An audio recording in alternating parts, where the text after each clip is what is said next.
Alors nous allons poursuivre l'étude de la fonction tangente, cette fois-ci en nous intéressant aux variations. Alors je tenais juste à vous rappeler les résultats de la vidéo précédente. La première, c'est que la fonction tangente est la fonction définie par f de x égale tangente x,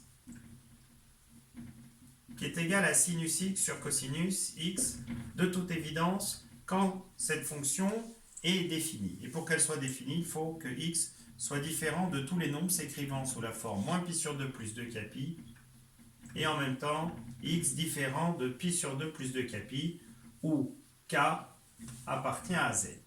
Pour plus d'informations, regardez l'autre vidéo. Alors on a observé que cette fonction avait la particularité suivante, c'est que pour tout réel de l'ensemble de définition, elle vérifie f de moins x égale à f de x, à moins f de x, donc que la fonction est impaire, et que f de x plus pi est égal à f de x, donc la fonction est périodique de période pi. Cette fonction étant à la fois impaire et périodique de période pi, on a vu, vous n'avez qu'à visualiser les vidéos, qu'il suffisait de l'étudier sur l'intervalle 0 pi sur 2, c'est ce que nous allons essayer de faire. Alors pour étudier les variations d'une telle fonction, commençons par déterminer sa dérivée. Alors cette fonction est dérivable sur 0 pris plus pi sur 2, comme quotient de fonction dérivable sur ce même intervalle à dénominateur non nul. Et si on venait à dériver la fonction f définie par sinus x sur cos x, moyennant la dérivée de u sur v, on obtient pour tout x de l'intervalle 0 pi sur 2, f' de x égale dérivée de sinus x qui donne cos x fois cos x, moins la dérivée de cos x qui n'est autre que moins cos x, donc on obtient moins cos x, ce qui fait plus moins sin x, ce qui fait plus sin x sur cos carré x. On reconnaît au numérateur cos carré x plus sin carré x, cos carré x plus sin carré x sur cos carré x, et du fait de la relation de Pythagore, cos carré x plus sin carré x donne, quel que soit le réel x, 1. On obtient 1 sur cos carré x. Donc il s'ensuit que cette dérivée étant toujours strictement positive, la fonction tangente est une fonction strictement croissante.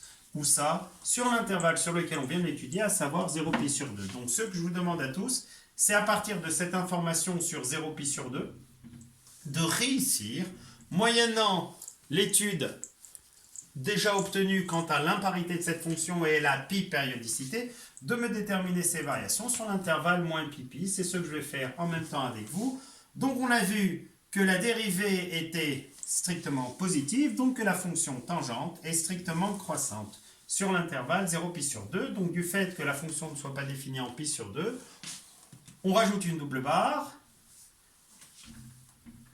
Et à partir de là, on va d'une part déterminer l'image de 0 par cette fonction. Alors, deux possibilités. Soit on calcule tangente de 0, on obtient sinus de 0 sur cosinus de 0, ce qui donne 0 sur 1, à savoir 0.